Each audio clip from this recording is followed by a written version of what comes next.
Media on the Spot. Untuk mengawali minggu ini, ada beberapa berita singkat dari seluruh dunia yang dirangkum dalam On This Week.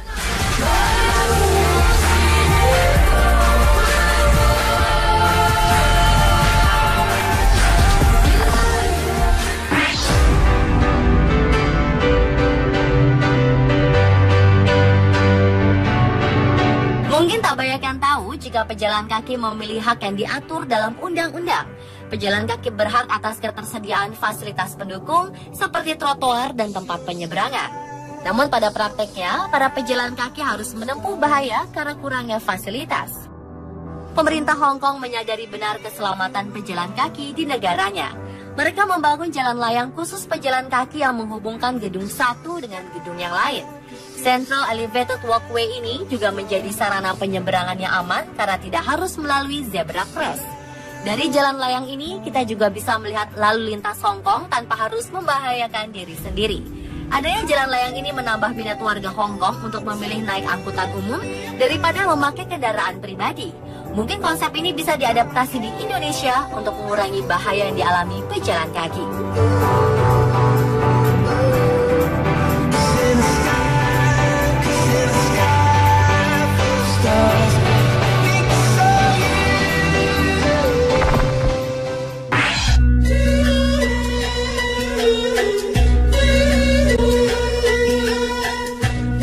Sungai Gangga adalah sungai yang dianggap suci oleh jutaan warga India. Sebagai sungai yang disucikan, Gangga menjadi tempat terakhir jutaan jasad warga India. Ada jasad yang dikremasi lalu abunya ditebar di sungai Gangga.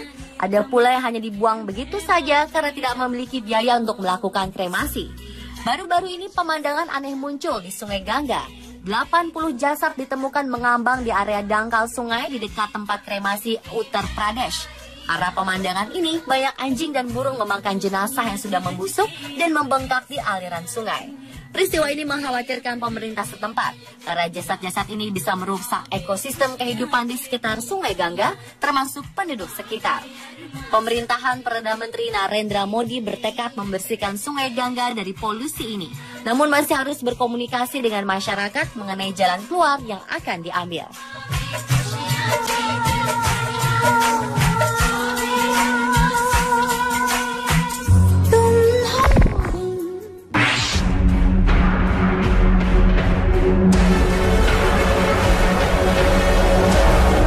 Bagaimana rasanya jika Anda kembali ke rumah dan menemukan rumah Anda hancur karena pecahan batu es yang sangat besar? Inilah yang dialami oleh seorang warga Chicago yang bernama John Connors. Dia sangat terkejut ketika menemukan rumahnya hancur dan ada bongkahan es besar di dalamnya.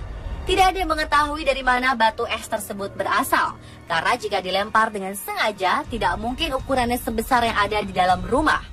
Doris Patis, tetangga yang pertama kali melihat kejadian ini, mengaku sebelumnya dia mendengar suara yang sangat keras seperti ledakan, namun ketika keluar dia sudah mendapati keadaan rumah John berantakan dengan batu es raksasa di dalamnya.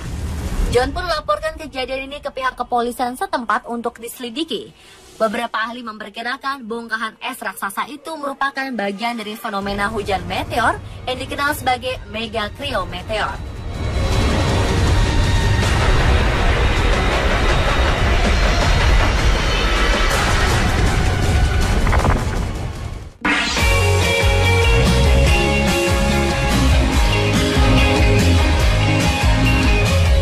Sekilas tidak terlihat kelainan pada wanita yang bernama Vicky Mason ini. Dia terlihat seperti wanita biasa lain, tetapi dia menderita hiperhidrosis, yaitu kelainan tubuh yang terus mengeluarkan keringat. Setiap hari dia bisa mengeluarkan keringat sebanyak 10 liter. Kondisi ini diwarisi dari ibunya Jane yang menderita hiperhidrosis ekstrim juga. Kelainan ini muncul sejak ia berusia 14 tahun. Keringat berlebih muncul terutama di area tangan, kaki, dan ketiak. Ketika umurnya 18 tahun, dokter memberikan obat untuk menahan keringatnya. Namun ternyata obat ini memiliki efek samping seperti mulut menjadi kering, sembelit, dan sakit kepala. Selain itu, Vicky merasa obat tersebut tidak lagi bekerja setelah 6 minggu pemakaian. Dokter pun mengatakan Vicky akan bebas dari kelainannya ini jika dia memasuki usia menopause seperti yang dialami ibunya.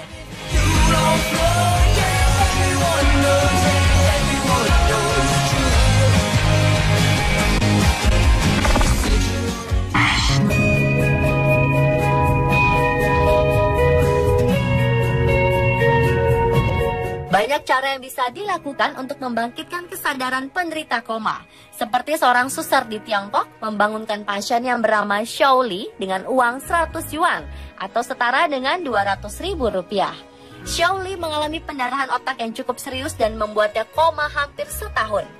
Setelah beberapa bulan dirawat, suster di rumah sakit melihat adanya sedikit pergerakan pada jari-jari tangan Shaoli. Suster itu pun mencoba memberikan dorongan dengan mengambil selembar uang dan menjanjikan Shaoli uang tersebut jika dia berhasil mengambilnya. Shaoli hanya butuh waktu 5 menit untuk mengangkat tangannya dan mencoba meraih uang di tangan suster. Kejadian ini adalah momen penting bagi kesembuhan Shaoli.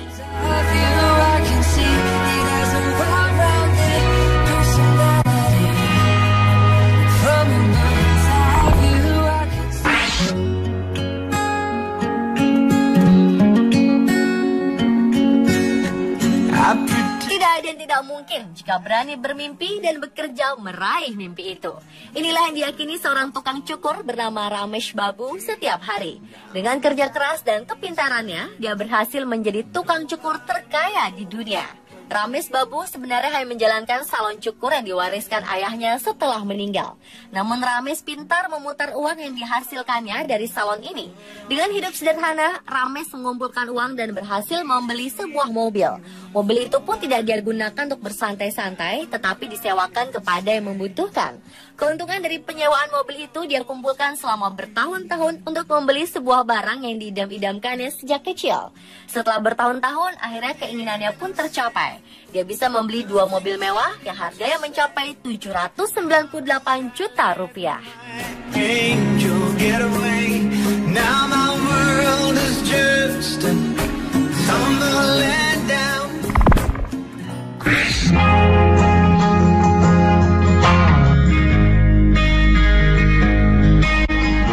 Usianya masih 22 tahun, wajahnya cantik dan masih berstatus single.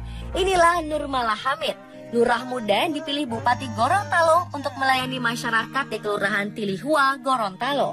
Sejak dilantik tanggal 22 Desember 2014 lalu, lurah muda ini mendadak terkenal.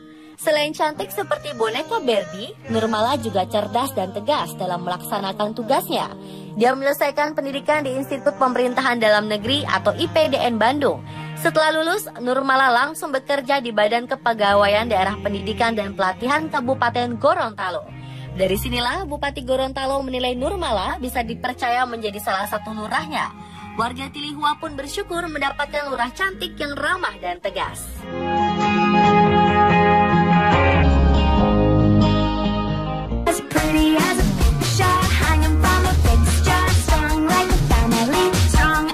Pemirsa, telah beberapa kabar unik dari seluruh dunia dalam On This Week kali ini.